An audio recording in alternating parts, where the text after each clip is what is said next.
السلام علیکم ورحمۃ اللہ وبرکاتہ۔ پیارے سامعین، ہماری آج کی ویڈیو کا موضوع ہے ظہور مہدی، نزول مسیح اور قیام اسرائیل کا پس منظر، حضرت علامہ بنوری رحمہ اللہ کے کلام کی روشنی میں۔ حضرت علامہ یوسف بنوری رحمہ اللہ کے شاگرد رشید مولانا بشیر احمد حامد حصاری رحمہ اللہ اپنے کتاب امام ظہور مہدی اور فتنہ دجال کب اور کیسے میں موجودہ اسرائیل کے قیام کے بارے میں ایک تحقیق میں لکھا ہے کہ 1954 میں الجامعۃ الاسلامیہ علامہ بنوری ٹاؤن کی بنیاد رکھی گئی۔ اس کا آغاز درجہ تخصص فی العلوم الاسلامیہ سے ہوا۔ سب سے پہلے داخل ہونے والوں میں میرے ساتھی مولانا محمد یوسف ایرانی اور بندہ ناچیز تھے، باقی ساتھی بعد میں آئے۔ ہمارے نصاب میں تفسیر قرآن بھی تھی۔ تفسیر حضرت شیخ علامہ سید بنوری رحمہ اللہ خود پڑھاتے تھے۔ آخری چند پارے حضرت مولانا لطیف اللہ پشاوری رحمہ اللہ نے پڑھائے۔ یہودی تباہی کے مختصر تاریخ میں علامہ سید بنوری رحمہ اللہ کی زبانی۔ حضرت شیخ سید علامہ بنوری رحمہ اللہ فرماتے تھے، اللہ تعالیٰ نے بنی اسرائیل کو بتایا تھا کہ تمہارے کرتوتوں کے نتیجہ میں تمہاری زندگی میں دو خوفناک موڑ آئیں گے، جن کا ان آیات میں ذکر آیا ہے۔ یہ آیات آپ صلی اللہ علیہ وسلم کی معراج سے واپسی پر نازل ہوئی۔ آپ صلی اللہ علیہ وسلم کی معراج گویا سدرۃ المنتہا پر آپ صلی اللہ علیہ وسلم کی تاج پوشی ہے۔ اب قیامت تک سریر آرائے منصب نبوت آپ صلی اللہ علیہ وسلم ہی ہیں، لہٰذا امت مرحومہ کو بتایا جا رہا ہے کہ کار نبوت کے امین اب تم ہوں گے۔ بنی اسرائیل رفتگان زمانہ ماضی ہو گئے، اور جو دو خوفناک موڑ بنی اسرائیل پر آئے تھے، تمہارے کرتوتوں کے سبب وہ تمہیں بھی پیش آئیں گے۔ چنانچہ ان میں پہلا حادثہ تاتاری فتنے کی صورت میں منظر عام پر آیا، اور اس میں شک نہیں کہ وہ اس قدر ہلاکت خیز تھا کہ اس کی کوئی دوسری مثال چشم فلک نے نہیں دیکھی۔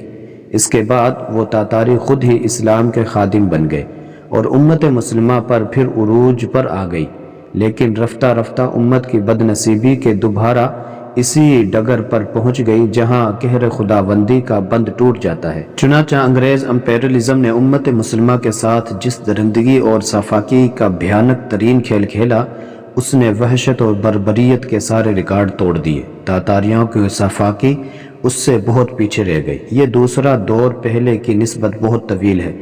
حضرت شیخ رحمہ اللہ فرماتے تھے کہ یہودیوں پر پہلا حملہ مشرق کی طرف سے بخت نصر کا تھا اور دوسرا مغرب کی طرف سے رومیوں کا تھا۔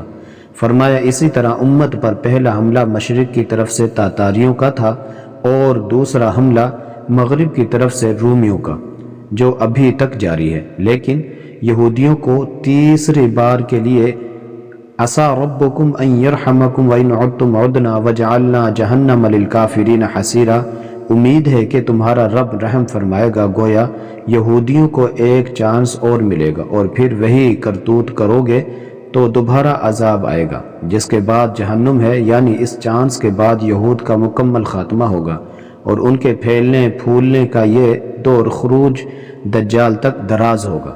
ظہور مہدی اور فتنہ دجال۔ بحث دوم ہے لَتُفْسِدُنَّ فِي الْأَرْضِ مَرَّتَيْنِ وَلَتَعْلُنَّ عُلُوًّا كَبِيرًا۔ بنو اسرائیل کے غلبہ اور فساد کے بارے میں اللہ تعالیٰ نے سورۃ اسراء میں فرمایا، وَقَضَيْنَا إِلَىٰ بَنِي إِسْرَائِيلَ فِي الْكِتَابِ لَا تُفْسِدُنَّ فِي الْأَرْضِ مَرَّتَيْنِ وَلَتَعْلُنَّ عُلُوًّا كَبِيرًا۔ اور ہم نے کتاب میں بنی اسرائیل سے کہہ دیا تھا کہ تم زمین میں دو دفعہ فساد مچاؤ گے اور بڑی سرکشی کرو گے۔ اس آیت مبارکہ کی تفسیر میں سید قطب شہید لکھتے ہیں کہ پورے قرآن مجید میں ان 5 آیات مبارکہ کے علاوہ کہیں بھی بنی اسرائیل کی حضرت موسیٰ علیہ السلام کے بعد اور حضرت عیسیٰ علیہ السلام سے پہلے تکوینی امور کی سیرت بیان نہیں ہوئی۔ ان 4 آیات مبارکہ میں تاریخ بنی اسرائیل کا نشیب و فراز، حکومت و سلطنت کے عروج و زوال کی داستان اور دیگر اقوام سے باہمی چلکش اور فساد پھیلانے کی سزا وغیرہ امور مذکور ہیں۔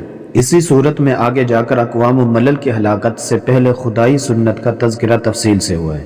جب کسی قوم کی ہلاکت کا فیصلہ ہو جائے تو وہاں کے عیش پرستوں کو فسق و فجور کی مہلت دی جاتی ہے، تاکہ ان پر ہلاکت کا وعدہ الہی ثابت ہو کر عذاب کے مستحق ہو جائیں۔ ان آیات مبارکہ میں وَقَضَيْنَا کا لفظ یہ بتا رہا ہے کہ اللہ تعالیٰ کے علم کامل میں پہلے سے یہ بات تھی کہ تم اپنے بدعمالیوں کے سبب ان سزاؤں کے مرتکب ٹھہرو گے، لیکن یہ بات ذہن نشین کر لو کہ اللہ تعالیٰ فحش اور فساد کا حکم نہیں دیتا، لیکن ان کے خبیث اعمال کی وجہ سے اس طرح کی صورتحال کا سامنا ہوگا۔ تاہم یہ سب کچھ ان پر قضاء جبری نہیں بلکہ ان کے لیے اپنے اختیار کی وجہ سے ہوگا۔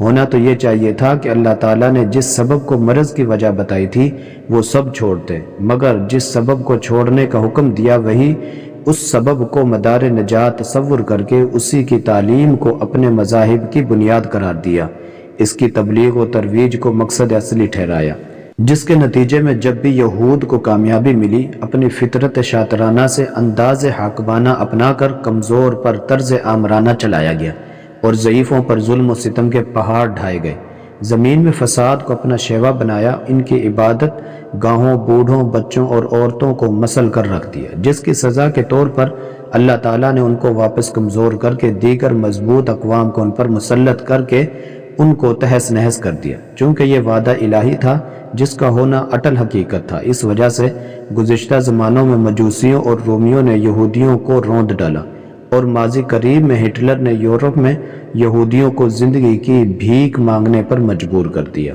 پیارے دوستو، اس ویڈیو کی دوسری قسط اس کے بعد اپلوڈ کی جائے گی، اور آپ حضرات سے گزارش ہے کہ اگر ہماری ویڈیو آپ کو پسند آتی ہوں تو ویڈیو کو لائک اور شیئر کر کے چینل کو لازمی سبسکرائب کر لیجئے۔ وعلیکم السلام۔